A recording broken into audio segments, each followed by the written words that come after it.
رقابت تو اسی سے، تسخیر ہے مقصود تجارت تو کسی سے، خالی ہے صداقت سے سیاست تو کسی سے، کمزور کا گھر ہوتا ہے غارت تو اسی سے، اقوام میں مخلوق خدا بڑھتی ہے اس سے، اقوام میں مخلوق خدا بڑھتی ہے اس سے، قومیت اسلام کی جڑ کٹتی ہے اس سے، قومیت اسلام کی جڑ کٹتی ہے اس سے،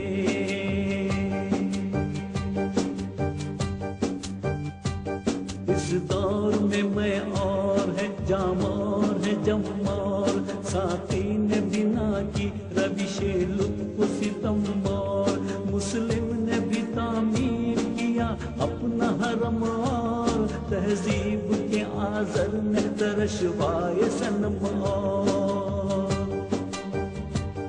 ان تازہ خداؤں میں بڑا سب سے وطن ہے، ان تازہ خداؤں میں بڑا سب سے وطن ہے، جو پیرہن اس کا ہے وہ مذہب کا کفن ہے، جو پیرہن اس کا ہے وہ مذہب کا کفن ہے۔ اقبال رو در دنیای اسلام اگر ہم اقبال کو دنیائے اسلام میں دینی افکار کی تجدید نو کا موضوع پیش کرنے والا پہلا انسان نہ بھی مانے، تب بھی کم از کم یہ ماننا پڑے گا کہ وہ پہلے ایسے شخص ہیں جنہوں نے اس موضوع کی طرف توجہ دی، اور ان کے بعد بہت سے لوگوں نے جدید دینی فکر اور مذہبی جدت پسندی کی سمت قدم اٹھایا، لیکن اس میدان میں سب سے پہلا قدم اٹھانے والے شخص کا نام علامہ اقبال تھا۔ اس سلسلے میں ان کی ایک کتاب بھی ہے جو دراصل ان کی 7 تقریروں کا مجموعہ ہے، اور وہ ہے reconstruction of religious thought of Islam, جس کا پہلا ترجمہ احیاء تفکر دینی کے عنوان سے شائع ہوا، اور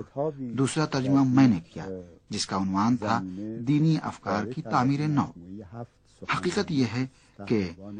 بنیادی طور پر احیاء تفکر دینی کا عنوان صحیح عنوان نہیں ہے، کیونکہ دین ختم نہیں ہوا تھا، بلکہ اس کتاب میں علامہ اقبال کا مقصد دینی افکار کی تعمیر نو ہے،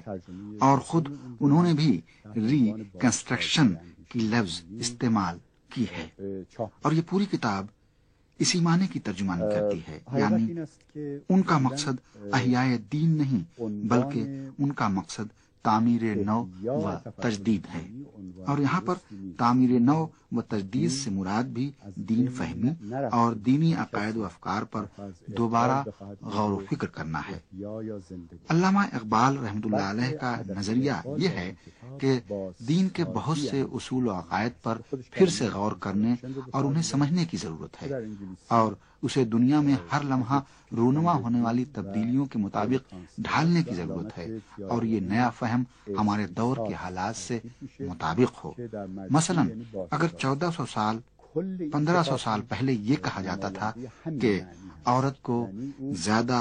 بچے پیدا کرنا چاہیے، تو آج بہرحال زمانہ بدل چکا ہے، اب فیملی پلاننگ کی ضرورت ہے، اور بڑھتی ہوئی آبادی کے پیش نظر اس نظریے پر عمل نہیں ہو سکتا۔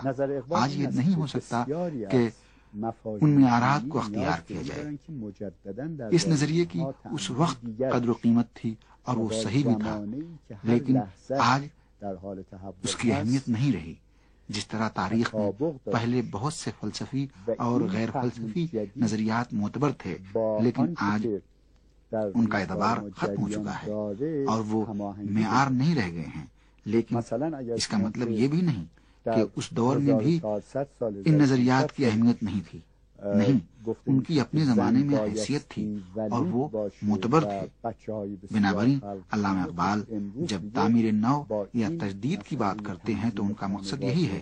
علامہ اقبال کا دوسرا مقصد یہ ہے کہ دین میں زمانے کے مطابق تبدیلی آنا چاہیے، اور وہ زمانے کے مطابق ہو اور اس سے ہم آہنگ ہو، تاکہ انسان اس سے فائدہ اٹھا سکے، کیونکہ اقبال کا نظریہ تھا کہ دین انسان کی تعمیر کے لیے آیا ہے اور وہ انسان کے لیے فلاح و بہبود اور امن و سلامتی لائے اور زندگی میں اس کی تمام ضرورتوں کو پورا کرے۔ بنابراین وہ دین کو سماجی نگاہ سے نہایت مفید سمجھتے ہیں، لیکن اگر دین کا حکم فقط یہ ہو کہ ایک گوشے میں بیٹھ کر صرف تسبیح پڑھی جائے تو یہ اقبال کو منظور نہیں ہے، یعنی وہ ایسے دین کو قبول نہیں کرتے جس کا مقصد صرف یہ ہو کہ اذہان کو صرف آخرت کی طرف متوجہ کیا جائے اور لوگوں کو فعال و بھرپور زندگی گزارنے سے روک دیا جائے، اور اس کا مقصد صرف یہ ہو کہ سماج کے بعض افراد عورت کے عنوان سے گھر کے اندر گوشہ نشین رہیں، تو اس قسم کے دین کو علامہ اقبال تسلیم نہیں کرتے۔ اس قسم کے دین کو علامہ اقبال ایک نشہ آور دین سمجھتے ہیں۔ علامہ اقبال کا خیال ہے کہ دین زندگی گزارنے کے لیے آیا ہے، دین اس لیے آیا ہے کہ اس کی خوبیوں سے فائدہ اٹھایا جائے، وہ زندگی کے لیے مشعل راہ ہو۔ اسی بنا پر وہ لوگ جو اس سے ہٹ کر سوچتے ہیں علامہ اقبال ان پر تنقید کرتے ہیں اور وہ اپنے شعر میں کہتے ہیں وائے ان دینی کے خواب آرت ترا، وائے ان دینی کے خواب آرت ترا، پاس در خواب گران دارت ترا، حب افیون است یا دین است این، این سحر و افسون است یا دین است این۔ یعنی علامہ اقبال کہتے ہیں کہ وائے ہو اس دین پر جو تمہیں سلا دے اور پھر تمہیں گہری نیند سلائے رکھے، تو یہ دین ہے یا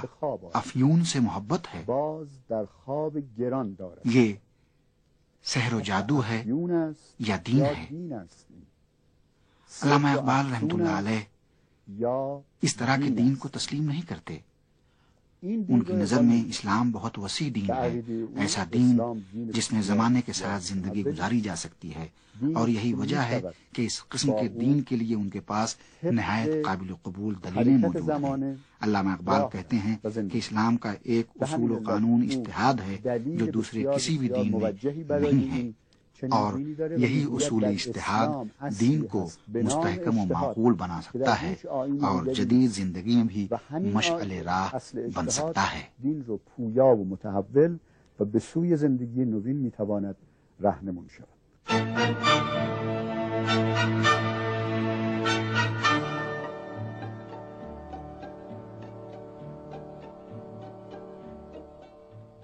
ناظرین کرام، اسی کے ساتھ ہمارے پروگرام کا وقت ختم ہوا چاہتا ہے۔ اپنے میزبان کو اجازت دیجیے، خدا حافظ۔